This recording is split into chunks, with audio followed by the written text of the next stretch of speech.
De plus en plus de HPI, mythe ou réalité?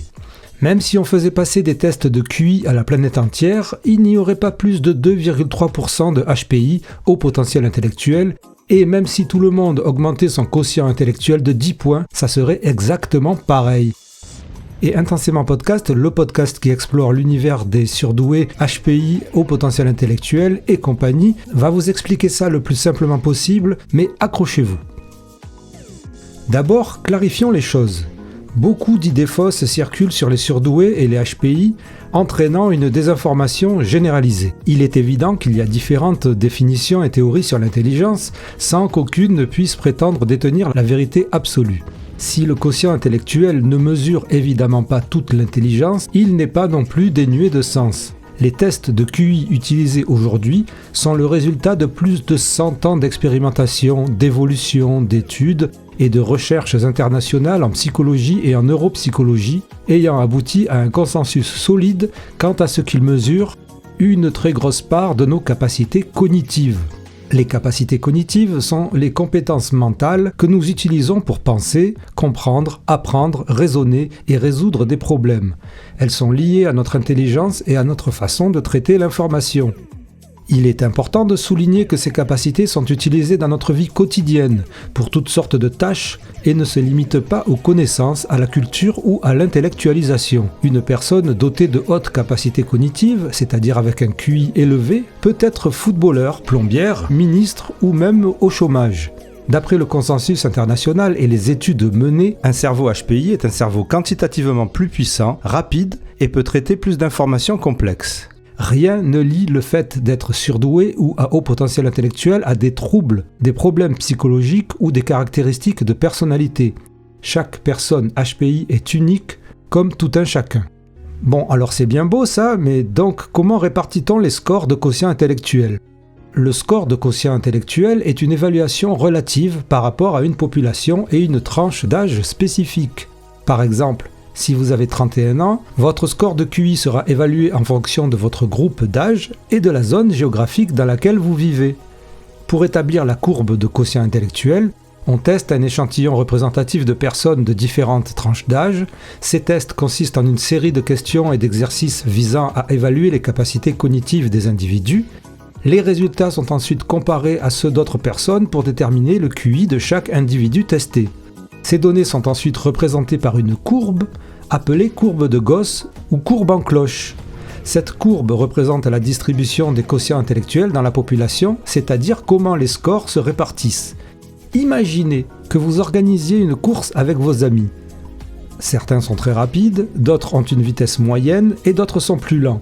Si vous mesurez la vitesse de chacun de vos amis et les classez dans un tableau, vous obtiendrez une répartition des vitesses qui suit une courbe en cloche. Cette courbe représente la distribution normale des vitesses de vos amis dans la course. Au centre de cette courbe, vous trouverez la majorité de vos amis qui ont une vitesse moyenne. Ils se situent près de la moyenne de la distribution donc. À mesure que vous vous éloignez du centre de la courbe, que vous allez vers les extrémités, vous trouverez des amis qui sont plus rapides ou plus lents que la moyenne. À l'extrémité gauche de la courbe, vous aurez quelques amis qui sont relativement lents. Ils représentent une petite proportion de votre groupe. Et à l'extrémité droite de la courbe, vous aurez également quelques amis qui sont exceptionnellement rapides, dépassant la moyenne. Ils constituent également une petite proportion de votre groupe. Maintenant, si vous comparez cette situation à la distribution des scores de QI dans la population, vous remarquerez une similitude. La courbe de Gauss s'applique également ici. La majorité des personnes se situent autour de la moyenne du QI, avec quelques-unes au-dessus et quelques-unes en dessous. Dans le contexte du haut potentiel intellectuel, les personnes situées à l'extrémité droite de la courbe de Gauss, avec des scores de QI supérieurs à la moyenne, sont considérées comme ayant un HPI. Ils représentent une petite proportion de la population totale, dont le seuil a été placé à environ 2,3%. Alors, pourquoi ce seuil et pourquoi on utilise la courbe de Gauss ? Mais avant, permettez-moi de vous présenter notre sponsor, vous. Si ce média vous apporte quelque chose, de la connaissance ou quoi que ce soit, vous pouvez vous aussi apporter à ce média qui ne vit que par vos dons. Il y a un lien unique dans la description et je remercie intensément toutes les contributrices et tous les contributeurs. Et oui, on pourrait utiliser un autre type de courbe, mais la courbe de Gauss est souvent utilisée en statistique et en sciences sociales en raison du théorème central limite. Ce théorème stipule que lorsque nous avons un grand échantillon de mesures tiré d'une population, la distribution des scores aura tendance à dessiner une courbe en cloche. La courbe de Gauss a une forme en cloche symétrique, ce qui signifie qu'elle est équilibrée autour de la valeur moyenne. Cela correspond à l'idée que la majorité des individus se situe autour de la moyenne en termes d'intelligence. Au milieu de cette courbe, nous trouvons donc le QI moyen, qui est généralement fixé à 100. Mais pourquoi 100 spécifiquement ? Lorsque les tests de QI ont été développés, les chercheurs ont simplement décidé d'utiliser ce chiffre comme point de référence. C'était un choix arbitraire, qui correspond donc à la construction symétrique en cloche de la courbe.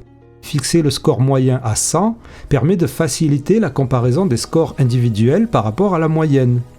C'est un peu comme si, dans le cas de la course, le temps moyen était de 24,33 secondes et qu'on décide que ce 24,33 secondes correspond à 100 sur la courbe, et que l'on répartit tout le monde en fonction de ça, les plus rapides au-dessus de 100, les moins rapides en dessous de 100. Si quelqu'un obtient un score de 100, cela signifie qu'il a un niveau d'intelligence moyen par rapport à la population générale. Cette personne est donc tout à fait normale. En analysant les données des tests de QI, les chercheurs ont observé que la majorité des scores se situe à environ plus ou moins 15 points de la moyenne. Ils ont donc choisi cette valeur appelée écart type pour représenter la variabilité des scores. Un score de 85 équivaut donc à la moyenne basse, soit un écart type en dessous de 100, et un score de 115 représente la moyenne haute, soit un écart type au-dessus. On dira que le groupe ayant un QI moyen va de 85 à 115. C'est là où se place la majorité de la population, c'est-à-dire 68,26%. Selon les tableaux, les pays, les cultures, la zone entre 85 et 70 est appelée intelligence faible et la zone entre 115 et 130 est appelée intelligence supérieure. Mais alors pourquoi ce seuil de 2,3%? Plus on s'éloigne de ce centre vers la gauche ou vers la droite, moins il y a de personnes. Et si on va vers la droite entre 115 et 130, il y a 13,59% de la population. Et si on va vers la gauche entre 85 et 70, il y en a autant. Les deux groupes font en tout 27,18% de la courbe. Et si on ajoute les 68,26% de la moyenne, cela fait 95,4% de la population. Si on fait le calcul, il reste donc les 4,6% de la population à répartir en deux parties égales, soit 2,3% entre 70 et 40, qui correspond selon les tableaux, les pays, les cultures, à la déficience intellectuelle, et 2,3% entre 130 et 160, qui correspond à ce qui est appelé, selon les tableaux, les pays, les cultures, au haut potentiel intellectuel. Historiquement, c'est le choix de définir le seuil de la déficience intellectuelle en dessous de 70 qui a, par effet miroir, donné le seuil de 130 de l'autre côté. En réalité, c'est un continuum, c'est-à-dire une continuité. Il n'y a pas de frontière réelle ou de différence entre une personne à 128 et une personne à 132. De plus, comme pour tout dans la vie, il faut compter les jours avec et les jours sans, qui sont appelés intervalles de confiance dans les tests de QI. Reprenons l'exemple de la course. Une personne qui ferait la même course tous les mois ne fera jamais exactement le même score. Il y aura des jours avec et des jours sans. Mais de manière générale, on sait qu'elle est rapide et que son score évolue, mais plutôt chez les rapides. Et il en est de même pour une personne lente ou dans la moyenne. Les intervalles de confiance dans les tests de quotient intellectuel sont en général de plus ou moins 5 points. C'est-à-dire que, après les tests, on donnera un score total appelé QIT avec possibilité d'être 5 points en dessous ou 5 points au-dessus. Donc une personne qui a un QIT de 100 est comprise entre 95 et 105. Vous comprenez pourquoi on parle de continuum? Ce n'est pas une barrière. Une personne avec 125 a donc potentiellement entre 120 et 130, et elle n'est pas différente d'une personne à 135 qui a donc potentiellement entre 130 et 140. Les discours qui critiquent la mesure des tests de QI n'ont en général pas compris ça, ou ne le savent pas, et propagent souvent de la désinformation basée sur des représentations erronées ou des idéologies. Selon les pays ou les psychologues, le seuil du HPI peut être aussi différent. Certains le commencent à 125, d'autres à 135. Bref, ce chiffre de 130 est celui qui est le plus utilisé en recherche pour que tout le monde s'accorde. C'est le consensus scientifique international. Il y a aussi des classifications différentes ou plus compartimentées, et par exemple en France, on dit qu'à partir de 3 écarts types, soit 145 de QI, il y a ce qui est appelé le très haut QI ou THPI. Il y a plusieurs tests officiellement reconnus pour mesurer le QI, mais le test le plus communément utilisé en France ne va pas au-delà de 160, car les mesures deviennent alors trop imprécises. Alors maintenant que nous avons clarifié les bases, plongeons-nous dans la question, y a-t-il vraiment de plus en plus de personnes à haut potentiel intellectuel ? Je pense que vous avez compris. Le pourcentage de personnes à HPI reste relativement constant dans la population, peu importe le nombre de tests effectués ou l'évolution de l'intelligence générale. Les proportions restent toujours les mêmes. Pourquoi ? Parce que la courbe en cloche, la fameuse courbe en cloche, ne change pas. Imaginez que nous organisions une nouvelle course pour nos amis, cette fois-ci avec un plus grand nombre de participants. Certains seront toujours plus rapides, d'autres auront une vitesse moyenne et certains seront plus lents.